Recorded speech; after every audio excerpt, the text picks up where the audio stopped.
جب تمہارے پروردگار نے فرشتوں سے کہا کہ میں مٹی سے انسان بنانے والا ہوں، جب میں اس کو درست کر لوں اور اس میں اپنی روح پھونک دوں تو اس کے آگے سجدے میں گر پڑنا، سو تمام فرشتوں نے سجدہ کیا مگر ابلیس کہ وہ اکڑ بیٹھا اور کافروں میں ہو گیا۔ اللہ نے فرمایا کہ اے ابلیس، جس شخص کو میں نے اپنے ہاتھوں سے بنایا اس کے آگے سجدہ کرنے سے تجھے کس چیز نے منع کیا؟ کیا تو غرور میں آ گیا یا اونچے درجے والوں میں تھا؟ بولا کہ میں اس سے بہتر ہوں کہ تو نے مجھ کو آگ سے پیدا کیا اور اسے مٹی سے بنایا۔ فرمایا بس یہاں سے نکل جا، تو مردود ہے اور تجھ پر قیامت کے دن تک میری لعنت پڑتی رہے گی۔ کہنے لگا کہ میرے پروردگار، اچھا تو مجھے اس روز تک کہ لوگ اٹھائے جائیں مہلت دے۔ فرمایا کہ تجھ کو مہلت دی جاتی ہے اس روز تک جس کا وقت مقرر ہے۔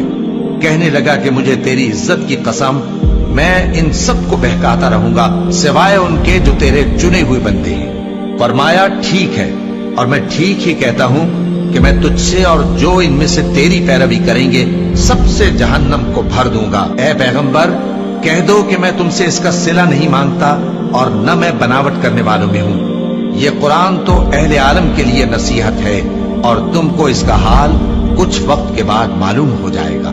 لوگ زمین پر ہے، سب کو فنا ہونا ہے، اور تمہارے پروردگار ہی کی ذات جو صاحب جلال و کرم ہے باقی رہے گی۔ تو تم اپنے پروردگار کی کون کون سی نعمت کو جھٹلاؤ گے؟